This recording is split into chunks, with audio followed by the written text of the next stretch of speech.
کہ اللہ پاک نے بہت کم ٹائم اس کو دیا تھا، اور میں آپ یقین کریں کہ اس کو ہر ٹائم کسی جگہ پہ جب میں کھڑا ہوتا ہوں تو رائٹ اور لیفٹ میں محسوس کرتا ہوں کہ طالب آغا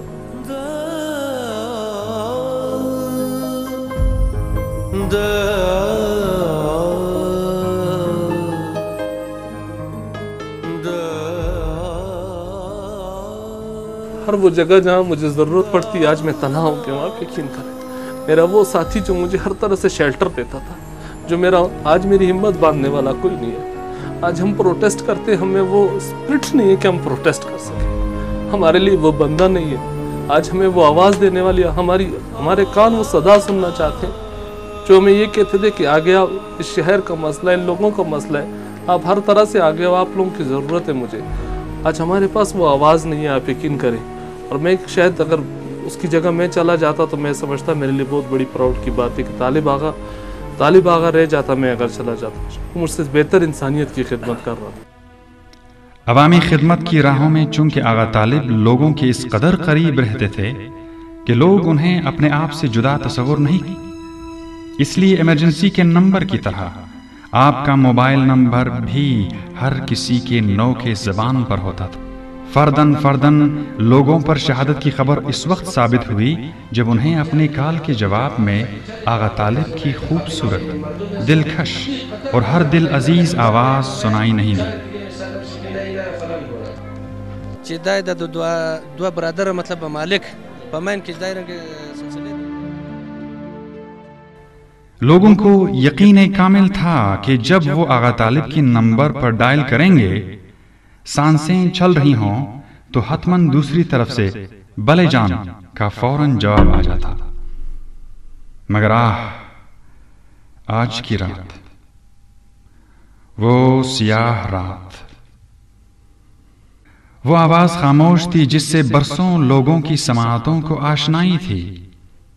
وہ آواز اب کبھی کسی کے کانوں میں سنائی نہیں دے گی، جو آواز برسوں لوگوں کے دکھ درد اور تکالیف کو یوں بیان کرتی تھی کہ جیسے لوگ خود کو بولتے محسوس کرتے تھے۔ امن امان کے حوالے سے جتنا کردار میں سمجھتا ہوں طالب آغا کا تھا، اسپیشلی کیونکہ وہ ان کی کمیونٹی سے حوالے سے، کیونکہ وہ شیعہ اس سے تعلق رکھتے تھے، اور خاص طور پہ وہ جب ان کے عاشورہ کے دنوں میں ان کا کردار، ہمارے دوسرے ناظمین ان کے ساتھ ہوا کرتے تھے، ہم ان کے ساتھ ہوا کرتے تھے۔ کوئٹہ امن تحریک کے حوالے سے اور کوئٹہ میں ایک امن کا گہوارہ بنانے سے ہم اس کو پایہ تکمیل تک پہنچائیں گے، اور انشاءاللہ یہ ہماری کوششیں اور ہمارے طالب آغا کی جو کاوشیں تھیں انشاءاللہ پایہ تکمیل تک ضرور پہنچیں گی، اور ہم اس کوئٹہ شہر کو انشاءاللہ امن کا گہوارہ بنانے میں کامیاب ہوں گے۔ آپ کی شخصیت کی تعمیر میں لوگوں کی چاہت، محبت، پیار اور خلوص کا رنگ شامل تھا۔ ایسا کیسے ہو سکتا تھا کہ کہیں لوگوں کو کوئی مشکل درپیش ہو اور آغا طالب وہاں سب سے پہلے موجود نہ ہو؟ عوام اور عوامی امنگوں کے خلاف چلنے والی ہواؤں کے راستے میں آپ ہمیشہ ایک آہنی دیوار بن کر کھڑے ہوئے۔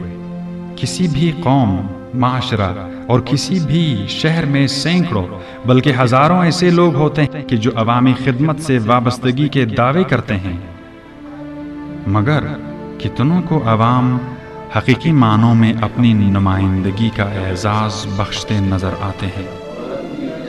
کتنے عوامی خدمتگاروں پر عوام اس قدر بھروسہ کرتے ہیں کہ ان کی وجود کو مسائل کا حل تصور کرتے تھے۔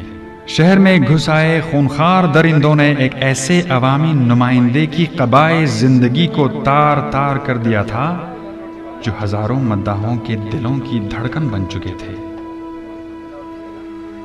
ہزاروں لوگوں کی آنکھوں میں ہزاروں سوال تشنہ جواب تھے کہ آخر کب تک سیاہ رات کی تاریکی کی چادر دراز سے دراز تر کیوں کر ہوتی جا رہی ہے؟ امن کے صبح صادق کا انتظار کب تک؟ امن و امان اور بھائی چارے کے متلاشیوں کی لاشیں کب تک سرے بازار گرتی رہیں گی؟ کتنے معصوموں کے سروں سے ان کے سرپرستوں کا سایہ چھینا جائے گا؟ کتنے بیٹھے بیٹھیوں کو مزید یتیم ہونا پڑے گا؟ کتنی بہنیں مزید بیوہ ہوں گی؟ کتنی ماؤں کو اب بھی قلبی صدمات دیکھنے ہوں گے۔ شہر بے امان کے خواب غفلت میں خوابیدہ حکمرانوں کی آنکھوں سے مجرمانہ خاموشی اور غفلت کا خمار کب اترے گا؟ بے گناہ اور بے قصور عوام کب تک ایک دوسرے کے ساتھ دست و گریباں ہوتے رہیں گے؟ قوموں کے درمیان امن و امان اور محبت و اخوت کا پیغام عام کرنے والے جان باز کا جسد خاکی ہزاروں خاموش سوگواروں کے روبرو بے حس و حرکت رکھا ہوا تھا۔ دیکھنے والوں کو اپنی سماعتوں اور اپنی نظروں پر یقین نہیں آ رہا تھا۔ فیصلہ یہی ہوا کہ میتوں کو اگلے دن اٹھایا جائے گا۔ اگلے دن کی سورج نے اپنے کرنیں پھیلائیں تو ہزاروں سوگوار ہسپتال میں موجود تھے۔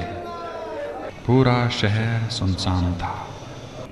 تمام تر کاروباری مراکز مقفل تھے۔ کوئٹہ شہر اپنے ایک نامور فرزند کی سوگ میں سر جھکائے کھڑا تھا۔ بزرگوں کی ہدایت پر دن 11 بجے شہداء کی میتوں کو سول ہسپتال جناح روڈ کوئٹہ سے اٹھایا گیا اور شارع اقبال سے فلک شگاف نعروں کے ساتھ امام بارہ ہزارہ نچاری پہنچایا گیا۔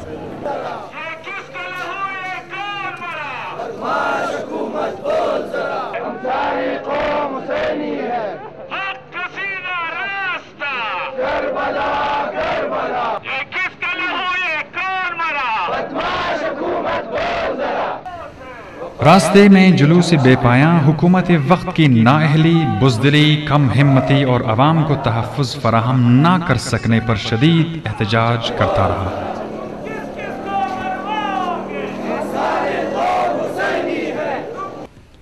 پہلی بار یہ بات دیکھنے اور سننے میں آئی کہ صوبائی وزیر داخلہ مسٹر زہری میڈیا کے روبرو یہ اعتراف کرنے پر مجبور ہوا کہ ہم قاتلوں کو جانتے ہیں لیکن کچھ کر نہیں سکتے۔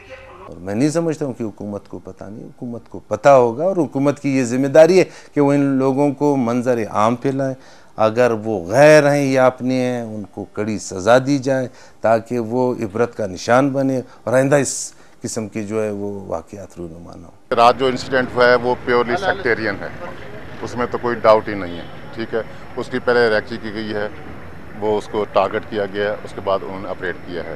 ابھی آپ نے کہا کہ طالب آغا کے لیے آپ نے اپنے پلین کلوتھس میں لوگ لگائے تھے یا گارڈز لگائے تھے اس حوالے سے انہوں نے شوٹ کیا۔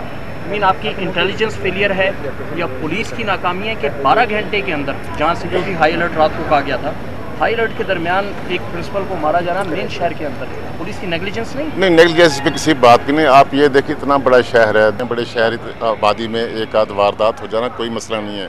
پولیس کی نفری کم ہے، یہ 15 لاکھ کا شہر ہے، اس میں ہر جگہ ہم وہ پولیس ڈپیوٹ نہیں کر، جو اپنی ایفرٹس ہم کر سکتے ہیں وہ کر رہے ہیں۔ اگر آپ لوگوں کو پتہ ہے تو پھر اسمبلی سے جو ہے نا آپ لوگ اپنا سیٹ چھوڑ دو۔ بحثت کمیونٹی اچکزئی اور پشتونخوا ملیائی پارٹی کے ایک ادنا کارکن ہونے کے ناطے میرے پارٹی کے بڑے قائدین نے کل بھی پیغام بھجوایا تھا، آج بھی انہوں نے یہ پیغام بھجوایا۔ ہزارہ پشتون کبھی آج تک نہ ایک دوسرے سے الگ ہوئے نہ الگ ہو کر رہیں گے۔